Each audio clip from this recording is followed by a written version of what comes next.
good to go now. I want to welcome everyone to the Paladin Excellence in Coaching webinar series. My name is Jenny Cooper. My role for this week, actually, and this week only, I am still a tech. I'm going into marketing writing next week.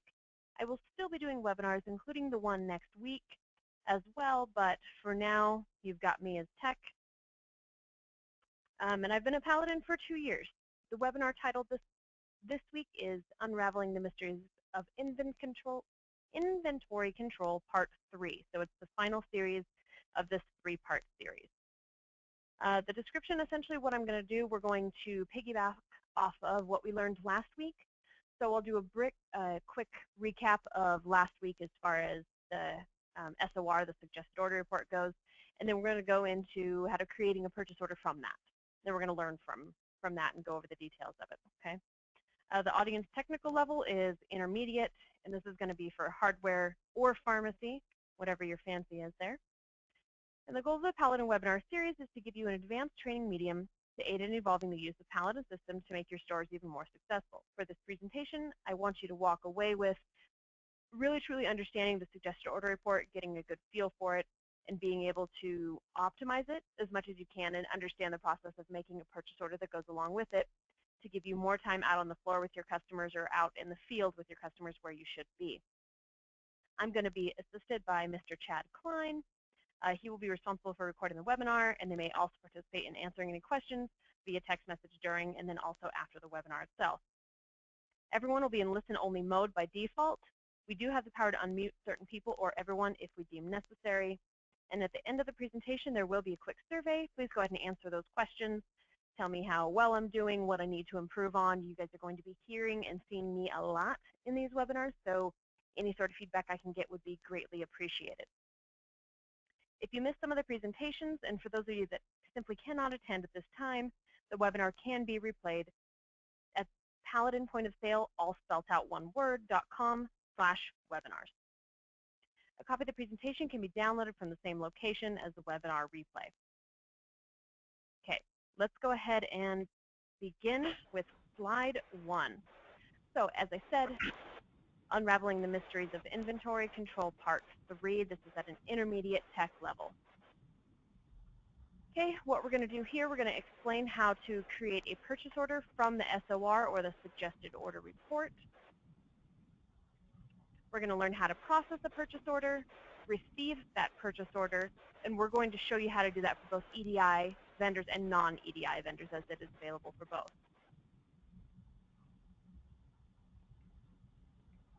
Okay, first, we're going to jump right in. We're going to create a purchase order from the suggested order report. Now, I'm also going to be tagging back and forth between Paladin and my webinar here so you can see how it's done, okay? First thing we want to do, we want to run that suggested order report, okay? And then we're going to check the box that says create a working PO. So I'm going to go ahead and tab over to Paladin here. I'm going to show you how that's done. All right, so when we're in report, remember last week I kind of showed you how to actually run one of these, okay?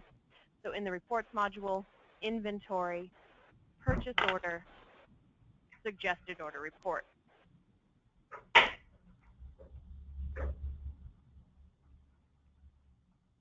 guys, give me a sec here. And then we're going to hit next.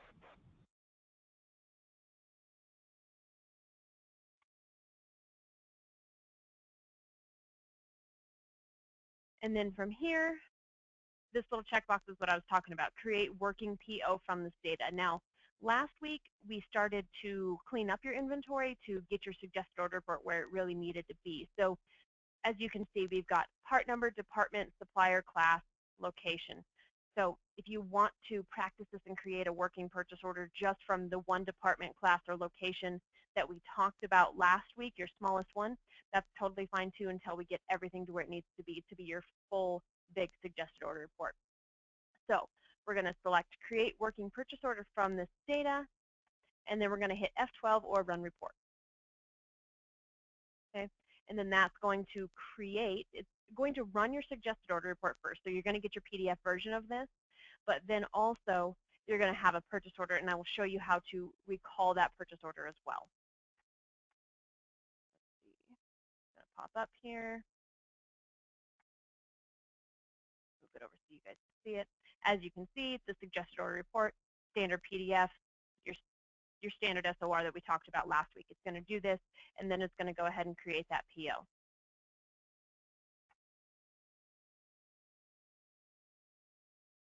Slide here. Okay, opening the purchase order from the suggested order report. We're going to go into the PO module. We're going to hit recall, and then we're going to select the purchase order that says suggested order. Now, I'm going to show you what that looks like.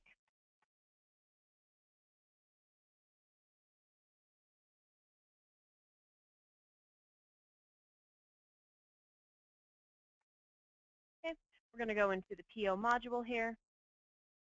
Down here, F6, we're going to recall PO. And then here, as you can see, suggested order.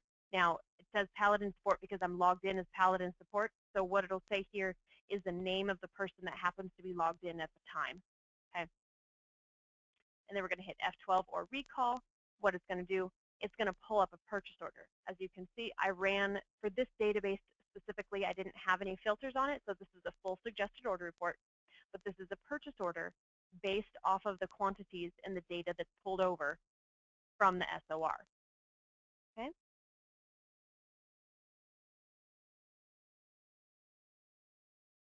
And then we're going to move into actually processing the purchase order.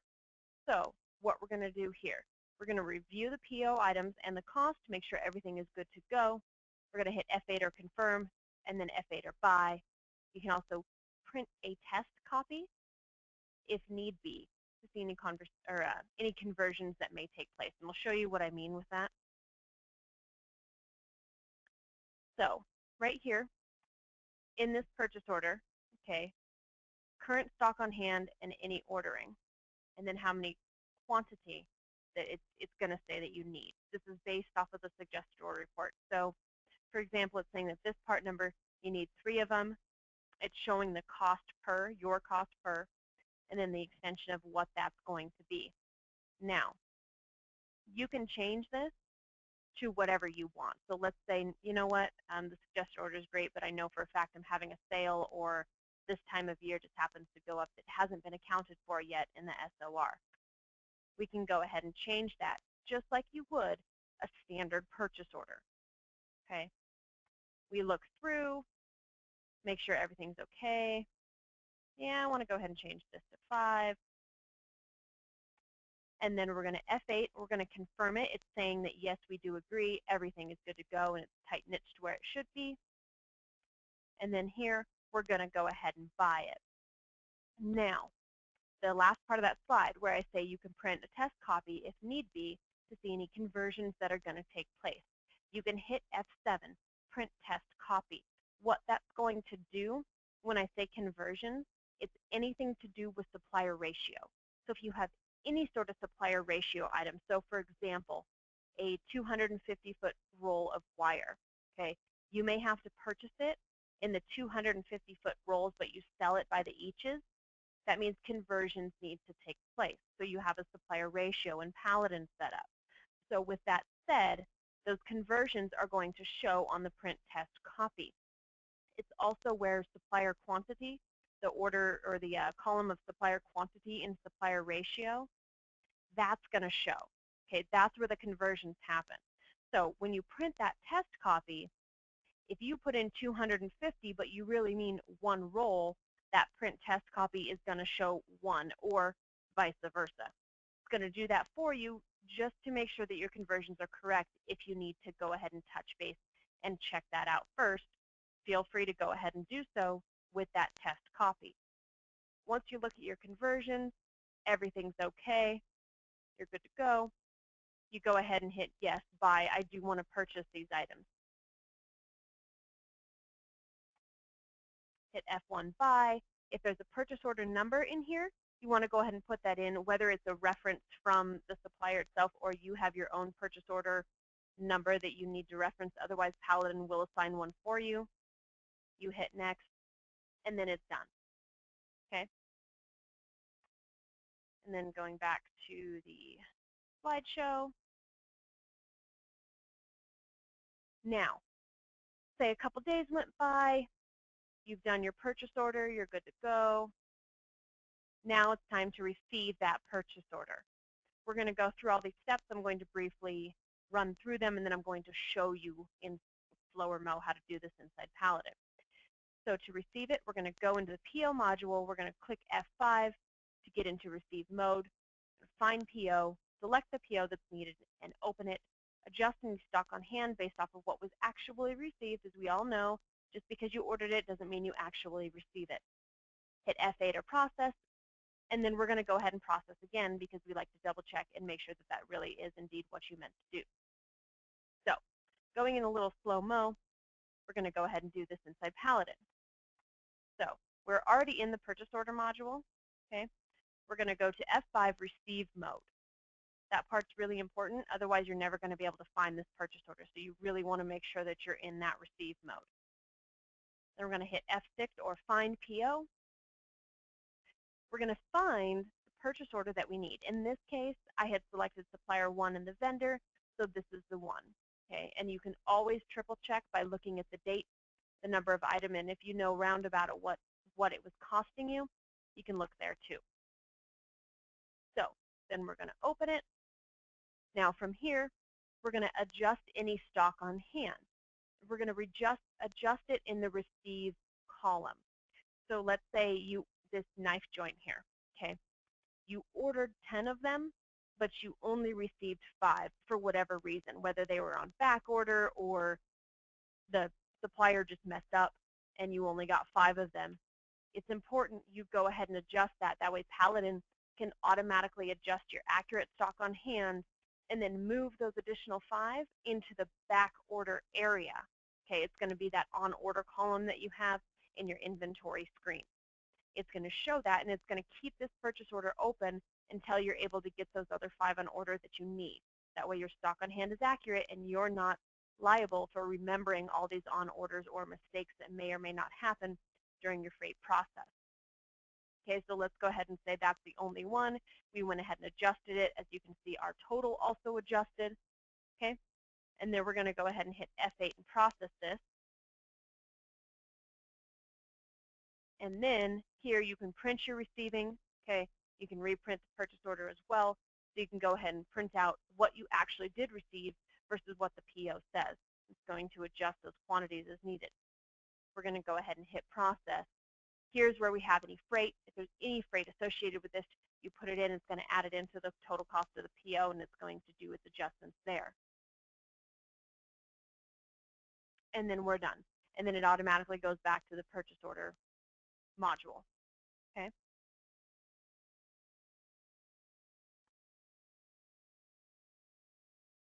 Now, EDI versus non-EDI vendors. Okay. Making a purchase order, a lot of you probably know this, but just in case you don't, okay? Making a purchase order with both the suggested order report and not the suggested order report. The purchase order in general can be used with both EDI and non-EDI vendors. Keep in mind with your EDI vendors, they will be getting electronic version of this, okay? So you don't have to fax it over or send another email. But for the non-EDI vendors, when it automatically prints out that copy, then it's up to you guys. However they need to receive it. If it's someone that comes in that physically grabs that printed copy, go ahead and do so. If it needs to be faxed, if it needs to be emailed, whatever you have set up with that supplier, you need to go ahead and execute that properly.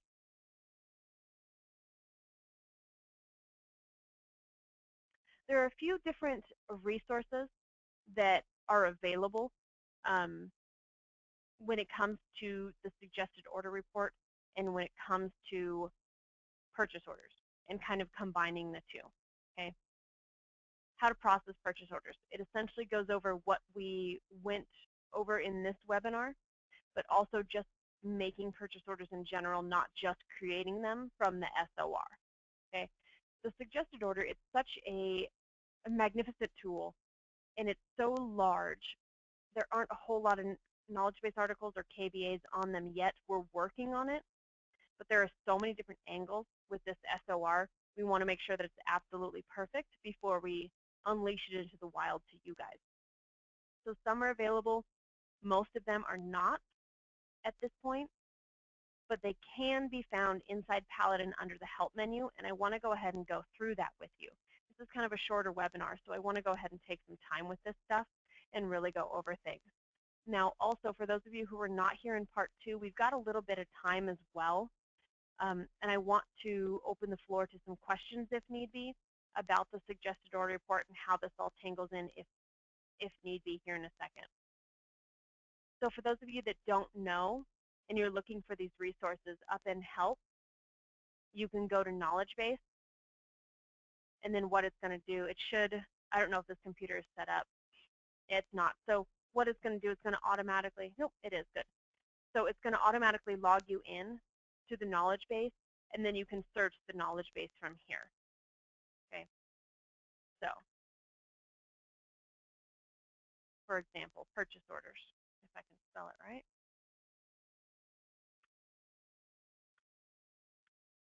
There we go. Hit search, and then we'll see what it comes up with. So, as you can see, there are several different ones. How to manage purchase orders is a main one, okay, that I'm really referring to when it comes to this webinar specifically, just purchase orders in general. But it also shows all the different EDIs, okay, how to download, send, process, receive, all those different files, because those all technically include a purchase order.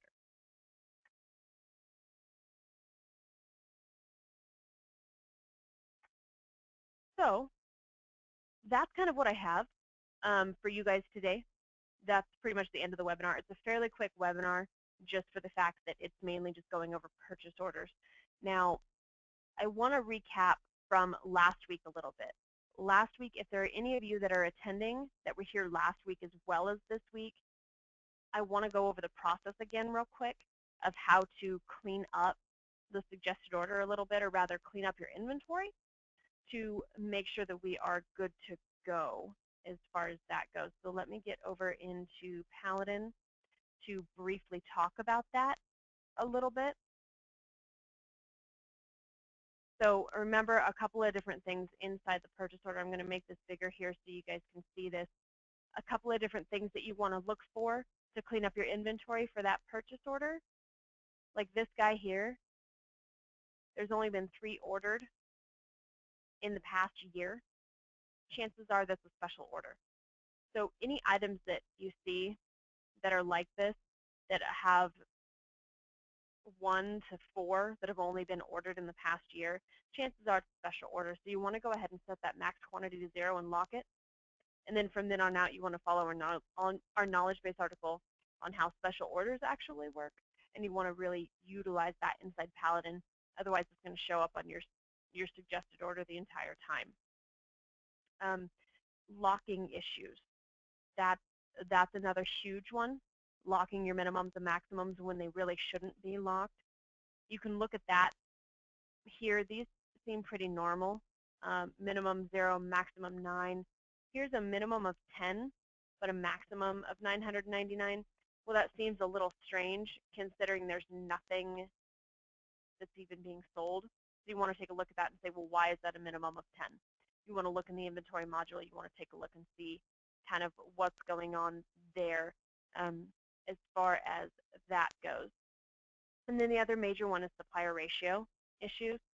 Okay, so your supplier ratio here, a big way to tell if there's a supplier ratio issue in a suggested order report is if your stock on hand is a decimal. Usually you can't sell 1.2 of something, nor should it show up 1.2 in the SOH column. That's suggested order, or the stock on hand. So that's going to be a way to take a look at that. So we went through things kind of fast. Doing a purchase order is pretty standard, but it's tying it in with that suggested order report. Now what this is going to do, when you get the suggested order report cleaned up, and if you follow these webinars, literally parts 1, 2, and 3, from beginning to end, what's going to happen is you're going to have a nice, pristine suggested order. What that means for you, it's going to be less time to order. Okay, you've got to trust the system. You'll get the inventory the way it needs to be. But less time you spend on ordering means more time with your customers, or more time out on your boat fishing, or more time in the mall shopping or whatever you want to do, which also allows you to have more money in the bank, more money in the pocket, right? And everyone seems to like that. So you can't really go wrong there. What you really want to do is get this nice and cleaned up, okay? You follow these webinars and you guys will be golden. Now that's it for this 3-part series. Next week, you guys are going to be listening and seeing me again. Okay, we're going to go over another webinar. It's going to do with inventory, not so much the suggested order report, but we're going to go over importing and exporting from Excel. So anything in math that you guys may need to do, we're going to go over that. And then we're going to also talk about the obscure file and how to access that and how to really utilize that obscure catalog to the best of your guys' abilities as well. So we still have some time. Are there any questions or anything that you guys maybe want to chat about between these last 3 parts that I'd be more than happy to go over at this time? Nothing at this time. Okay, cool. So we will go ahead and end it here. If you guys do have any further questions that you think of later, just go ahead and put a case in. You can even specifically ask for me, again, just this week only, but since I did do the webinar, you can look back at this webinar. It should be available tomorrow. And then you can always put a case in too, okay? So you guys have a good rest of your week, and we will see you next week.